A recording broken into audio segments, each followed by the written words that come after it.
selepas perbincangan beliau dalam mesyuarat Majlis Tindakan Kos Sara Hidup Negara, beliau mengatakan bahawa subsidi akan diberikan secara bersasar. Subsidi akan diberikan secara bersasar dan bukan kepada golongan kaya dan pemain industri. Namun sudah pasti ada insentif-insentif yang akan membantu golongan pemain industri bagi membolehkan mereka juga dapat kita rangsang pertumbuhan industri. Jadi ramai yang tak faham apa maksud subsidi bersasar dan sebagainya. Jadi malam ni saya akan mulakan mukadimah saya dengan membicarakan tentang apa itu subsidi bersasar dan apa itu subsidi pukal. Okey.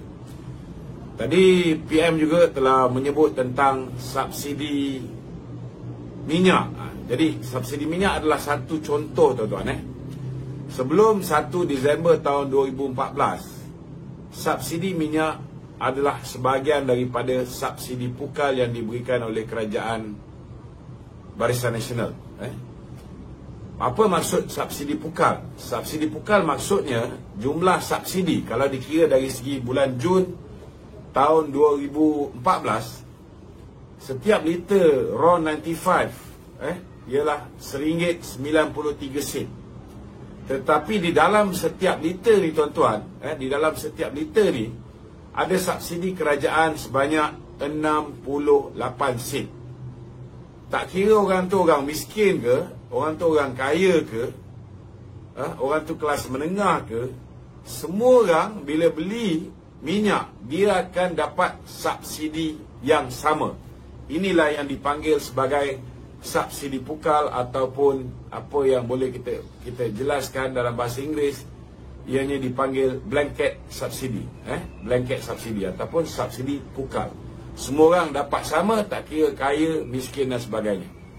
So, dulu ketika saya berada di Kementerian Kewangan, kita dapati bahawa subsidi pukal ini, saudara, kalau kita teruskan subsidi untuk tahun 2014 saja, kos untuk subsidi RON 95, diesel dan LPG, gas bermasak, kita memerlukan lebih kurang 22.34 bilion, 22.34 bilion hanya untuk subsidi 3 bahan bakar ini saja, tuan-tuan. Dan yang menyedihkannya, tuan-tuan, 70% daripada nilai subsidi ini pergi kepada golongan the M40 dan the top 20.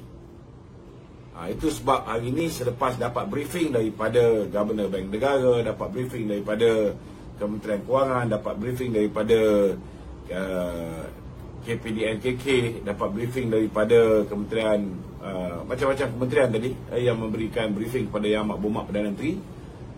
Saya rasa Yang Amat Berhormat Perdana Menteri hari ini lebih faham kenapa subsidi harus diberikan secara bersasar, bersasar kepada kumpulan yang sepatutnya dibantu, bukan kepada bukan secara pukal. Kerana kalau ikut kajian kami dulu tahun 2014, kalau kita berikan subsidi untuk petrol dan diesel kepada golongan semua rakyat secara pukal, 70% akan dinikmati oleh the top 20 dan juga the M40, kelas menengah dan kelas atasan. Hanya 30% akan dinikmati oleh golongan 40% pendapatan paling rendah, the B40. Jadi itu sebabnya, tuan-tuan, saya ambil contoh kenapa benda ni berlaku. Ini tuan-tuan kena faham. Kalau tak faham, memang tuan-tuan takkan faham kenapa. Okey. Jadi saya ambil contoh, the B40, apa kenderaan yang mereka pakai? Biasanya mereka menggunakan motosikal. Motosikal kalau pada bulan Jun tahun 2014, isi minyak tangki penuh mungkin 3 liter. 3 liter 68 sen. Dia boleh dapat lebih kurang RM2.04 subsidi daripada kerajaan kalau dia isi 3 liter penuh. Kalau dia ada duit lebih sikit, dia ada kereta kancil ke, dia ada Myvi ke, Kancil contohnya tuan-tuan, tangki penuh pada Jun 2014. Kereta ni boleh isi paling kuat pun kita goncang lah kereta ni, kita boleh isi lebih kurang dalam RM50. Kalau betul-betul gegar tu boleh masuk lah RM51. Tapi kalau isi RM50 tuan-tuan, subsidi yang dinikmati oleh the B40 ialah RM17.40. Berbanding kalau orang tu kelas menengah yang naik Perdana V6, yang menaik kereta Toyota Camry contohnya 2.0, kereta mereka ni boleh isi tangkinya pada Jun 2014, tangki penuh boleh isi RM150. Maknanya subsidi yang dinikmati oleh golongan kelas menengah ini 3 kali ganda lebih besar berbanding dengan the B40 tadi.